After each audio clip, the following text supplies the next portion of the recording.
Desde Canadá en español, llega la información que te conecta con tu comunidad. Esto es RCE Noticias, actualidad, análisis y los hechos más relevantes en un solo lugar. Saludos comunidad hispana, soy Silvia Jiménez, con el pulso de las noticias en este 10 de noviembre del 2025. Comenzamos. Presupuesto liberal superó una nueva prueba de confianza en el Parlamento, con Carney buscando avanzar su plan de 78,000 millones de déficit enfocado en defensa y vivienda. El gobierno del primer ministro Mark Carney superó una segunda moción de confianza en la Cámara de los Comunes luego de que se rechazaran el 7 de noviembre las enmiendas del bloque quebequense y del Partido Conservador que buscaban frenar la aprobación del presupuesto federal presentado el 4 de noviembre.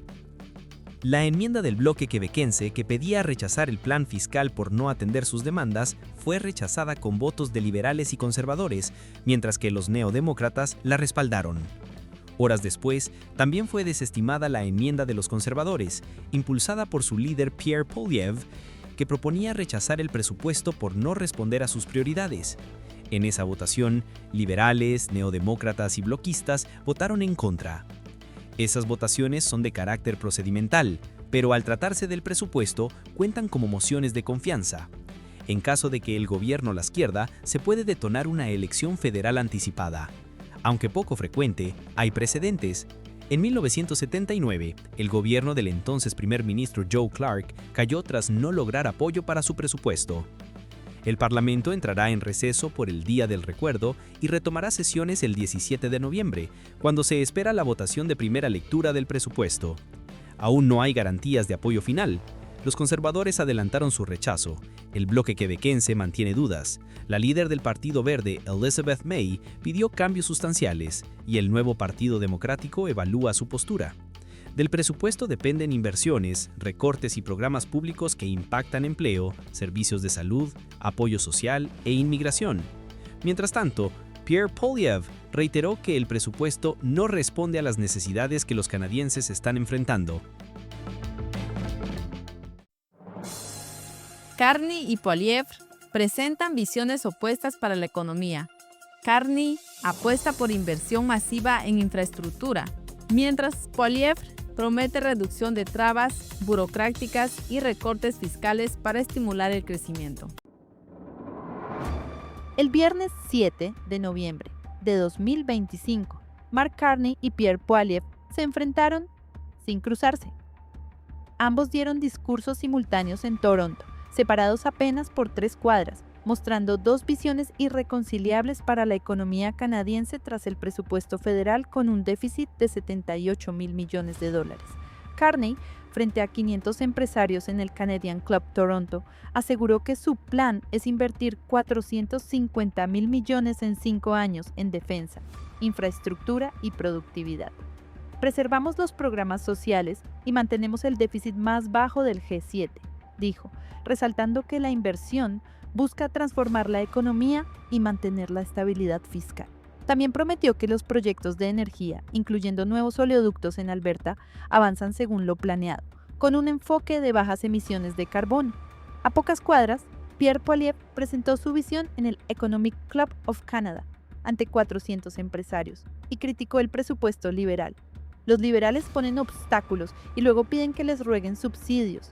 Nosotros quitaremos impuestos al carbono industrial, reduciremos cargas fiscales en la construcción de viviendas y dejaremos que minas, pipelines y granjeros operen sin trabas, dijo. Los mercados reaccionaron de inmediato. En Alberta hubo euforia y las acciones de energía subieron 3,2%. Pero en Columbia Británica, el premier David Eby calificó los planes de oleoductos como ficción. El voto final sobre el presupuesto se espera la semana del 17 de noviembre. Y los liberales necesitan solo 2 votos o abstenciones para obtener mayoría. La tensión política está servida, inversión contra recorte de trabas, visión de largo plazo contra alivio fiscal inmediato. Ruptura en el Parlamento. Acusan a diputados conservadores de intimidación y agresión tras cambios de partido, con tensiones que escalan en la Cámara de los Comunes. El exdiputado conservador Chris D'Entremont aseguró que 2 líderes de su partido lo increparon y lo llamaron serpiente, cuando anunció que se uniría al Partido Liberal de Canadá, en un episodio que, según él, terminó por convencerlo de cambiar de bancada. En entrevista con la Corporación Canadiense de Radiodifusión, CBC, el 9 de noviembre, D'Entremont afirmó que el 4 de noviembre, Andrew Scheer, líder de la Cámara de los Comunes por el Partido Conservador, y Chris Warkentin, jefe de disciplina del caucus, entraron a su oficina sin aviso, abrieron la puerta de golpe y casi golpean a su asistente antes de reclamarle por traicionar a los votantes. La oficina del líder de la oposición negó los hechos, aseguró que la reunión fue calmada, que no hubo agresiones y acusó a D'Entremont de mentir por no haber obtenido el puesto de vicepresidente de la Cámara. También señalaron que el diputado ya había tomado su decisión antes del encuentro. Con su llegada, los liberales alcanzan 170 escaños de 338, a solo 2 de la mayoría parlamentaria. D'Entremont, quien representó al distrito de West Nova, Nueva Escocia, dijo que otros 3 o 4 diputados conservadores consideran hacer lo mismo, lo que podría dar a Mark Carney una mayoría sin necesidad de elecciones. El cruce ocurre en un momento de turbulencia para el líder conservador Pierre Poilievre, quien enfrentará una revisión de liderazgo en enero de 2026. Mientras tanto, la Real Policía Montada de Canadá abrió una investigación por amenazas en redes contra D'Entremont tras su decisión. El episodio agita la política canadiense y podría redefinir el equilibrio de poder en Ottawa, con impacto directo en temas como economía, inmigración y costo de vida que afectan a miles de familias hispanas en el país. Miles de médicos llenan el Centre Bell en Montreal, en manifestación contra la Ley 2 provincial. Más de 13,000 médicos, residentes, estudiantes y simpatizantes llenaron el Centre Bell de Montreal este domingo 9 de noviembre en la mayor manifestación médica en la historia de Quebec, para exigir la derogación de la Ley 2, aprobada el 25 de octubre bajo trámite de urgencia. Durante el evento, organizado por las 4 grandes federaciones médicas de Quebec, especialistas, médicos de familia, residentes y estudiantes, se vieron bapas blancas y el símbolo del cuadro azul, que representa luto médico. Hubo discursos, música de la banda médica The Dog Show y fuertes abulleos cuando proyectaron imágenes del premier François Legault y del ministro de Salud Christian Dubé. La norma vincula hasta 30% del salario de especialistas, un promedio $485,000 anuales, y 15% del de médicos de familia a metas de productividad como atender pacientes en menos de 15 minutos o reducir tiempos en urgencias, e impone multas de $5,000 a $25,000 por día por acciones colectivas. También permite reasignaciones forzadas a regiones y congela salarios hasta 2028. Las 4 federaciones médicas, Federación de Médicos Especialistas de Quebec, Federación de Médicos Omnipracticantes de Quebec, Federación de Médicos Residentes de Quebec y Federación de Estudiantes de Medicina de Quebec, impugnaron la ley por violar libertades fundamentales. La audiencia judicial está prevista para el 28 de marzo del 2026. Las tensiones ya dejan efectos concretos. 1,200 especialistas presentaron renuncias efectivas para junio de 2026. 312 médicos migraron a Ontario. 2,800 cirugías se cancelaron en febrero y 68,000 pacientes quedaron sin médico en 10 días. 1 de cada 5 quebequenses no tiene médico de familia. El ministro de Salud de Quebec, Christian Dubé, suspendió sanciones hasta septiembre, pero los médicos rechazan la medida, mientras el presidente de la Federación de Médicos Especialistas, Vincent Oliva, afirmó que la Ley 2 es un desastre. La situación es clave para la comunidad quebequense, que depende del sistema público para atención familiar, pediátrica y de urgencias. Un mayor éxodo médico implicaría más demoras en consultas, cirugías y trámites de evaluación médica. La crisis está lejos de terminar y la salud en Quebec enfrenta un punto de quiebre histórico. Canadá pierde el estatus de país libre de sarampión, tras peor brote en 30 años, con miles de casos en 2025 ligados a bajas tasas de vacunación en población infantil. Canadá ya no es un país libre de sarampión.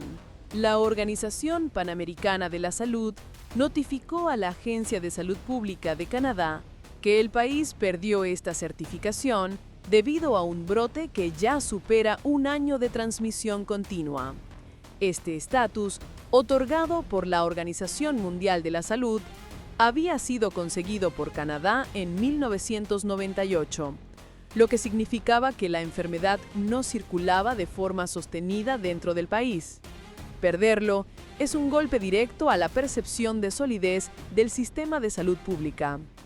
Para recuperarlo, Canadá deberá demostrar 12 meses consecutivos sin transmisión de la cepa asociada a este brote, según la Comisión Regional de Monitoreo de la Eliminación del Sarampión y la Rubela. El país atraviesa su peor brote en más de 30 años. Desde noviembre de 2024, se han registrado 5.100 contagios y 2 muertes, una en Alberta y otra en Ontario. El brote comenzó en Nuevo Brunswick tras un evento masivo y se expandió por todo el país. Ontario encabeza el número de casos con 2.300, mientras que Alberta concentra casi 2.000 y presenta el mayor número de hospitalizaciones. Un 8% de los contagios requirieron atención médica. Los niños son los más afectados. 50% de los contagiados tenían entre 5 y 12 años, el 20% entre 1 y 4 años y el 6% eran menores de 1 año. Y el dato más preocupante, en Alberta el 90% de los infectados no estaban vacunados. El rebrote está relacionado con la caída de la vacunación. Para lograr inmunidad colectiva se exige 95% de cobertura, pero Canadá está en 90% y hay zonas en situación crítica. Distritos en Alberta con solo 30% de jóvenes vacunados y al menos 30 escuelas en Quebec con más de la mitad de alumnos sin inmunización. Países como Brasil y Venezuela también perdieron este estatus en 2018 y 2019, pero lo recuperaron 5 años después tras reforzar vacunación. Las autoridades de salud recomiendan verificar que niños y adultos tengan ambas dosis de la vacuna, especialmente antes de viajar. Un recordatorio urgente para las familias hispano-canadienses. En salud pública, la prevención también es un acto colectivo.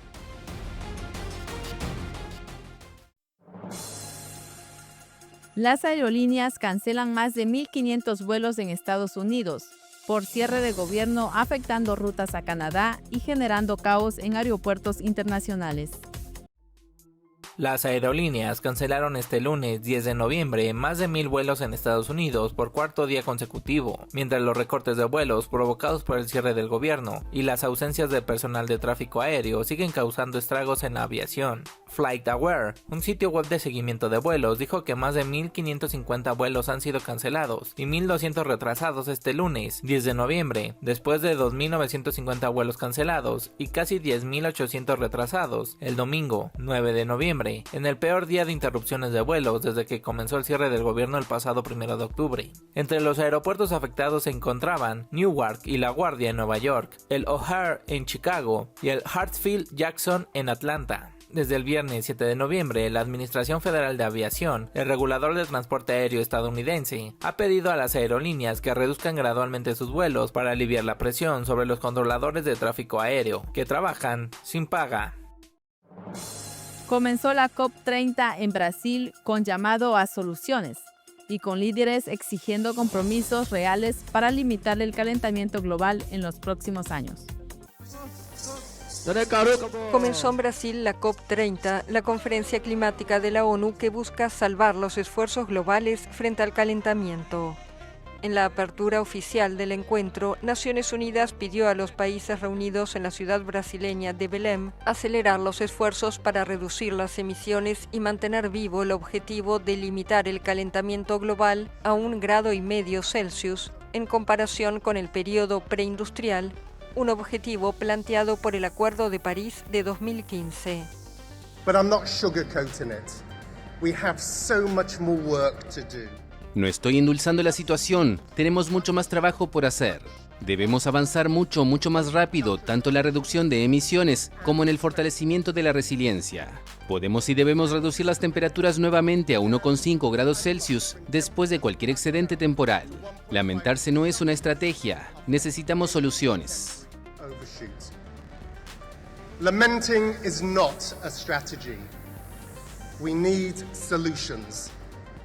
Desde este lunes, Belém recibe a unas 50.000 personas que participan de la conferencia, incluyendo jefes de Estado, diplomáticos, científicos, empresarios y activistas. La pequeña ciudad del norte de Brasil fue elegida especialmente por el presidente Luiz Inácio Lula da Silva, quien dijo querer que el mundo abra los ojos ante la Amazonía y que los participantes de la COP se empapen de la vida tropical de la ciudad. El mandatario llamó el lunes en la conferencia a infligir una nueva derrota a los negacionistas y aseguró que es mucho más barato luchar contra el cambio climático que hacer la guerra, en alusión a los conflictos actuales en el mundo. A COP30 será a COP da verdade. La COP30 será la COP de la verdad. En la era de la desinformación, los oscurantistas rechazan no solo las evidencias de la ciencia, sino también los avances del multilateralismo.